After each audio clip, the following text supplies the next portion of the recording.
ఒక్కొక్కసారి మనకు IVF, ICSI 2 పద్ధతులున్నాయి. కానీ ఐవీఎఫ్‌లో ఫర్టిలైజేషన్ ఫెయిల్యూర్స్ ఎక్కువ. ఎందుకు చూద్దాం.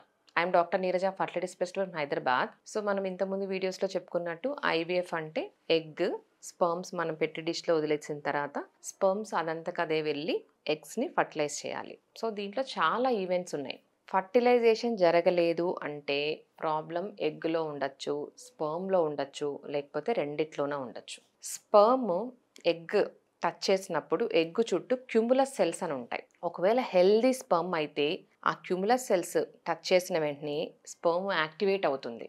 యాక్టివేట్ అయినప్పుడు ఎంజైమ్స్ రిలీజ్ అవుతాయి. ఈ ఎంజైమ్స్ వల్ల ఆ ఎగ్ చుట్టూ ఉండే జోనా పెలుసుడా ఆ సెల్స్ అన్ని డిజాల్వ్ అయిపోతాయి. ఆ కరిగిపోవడం వల్ల స్పెర్మ్ ఎగ్‌లో ఎంటర్ అవుతుంది. అప్పుడు ఫర్టిలైజేషన్ జరుగుతుంది.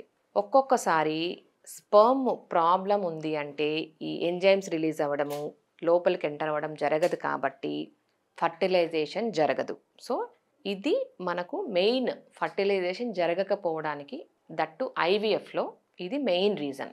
దీన్ని మనం బైపాస్ చేయడానికి ఇక్సీ పద్ధతి వచ్చింది.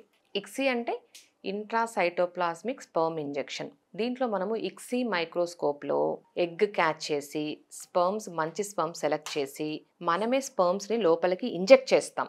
స్పెర్మ్‌కి ఒక్కొక్కసారి వీక్‌గా ఉన్న స్పెర్మ్ ప్రాబ్లమ్ ఉన్నా కూడా మనము బైపాస్ చేసి మనం ఇక్సీ ఫర్టిలైజేషన్ చేస్తున్నాం. సో, ఐవీఎఫ్ కంటే ఇక్సీ పద్ధతి సుపీరియర్ మెథడ్ అన్నమాట. ఒకవేళ స్పెర్మ్‌లో ప్రాబ్లమ్ ఉంది అంటే ఇక్సీ పద్ధతి ద్వారా మనము ఫర్టిలైజేషన్ జరిగేటట్టు చూడొచ్చు. కానీ ఒకవేళ ఎగ్ ప్రాబ్లమ్ ఉంది అంటే మాత్రం మనం ఇక్సీ పద్ధతి చేసినా కూడా ఫర్టిలైజేషన్ ఫెయిల్యూర్స్ ఉంటాయి.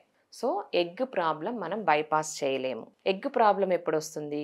ఏజ్డ్ పేషెంట్స్, ఫిమేల్ ఏజ్ ఎదిగే కొందికి మనకు ఎగ్ క్వాలిటీ తగ్గిపోతూ ఉంటుంది. సో, అందువల్లనే around 30 years, less than 30 years pregnancy plan చేసుకొని ఇలాంటి ఫెయిల్యూర్స్ ఏదన్నా ఉంటే మనం అవాయిడ్ చేసుకోవచ్చు.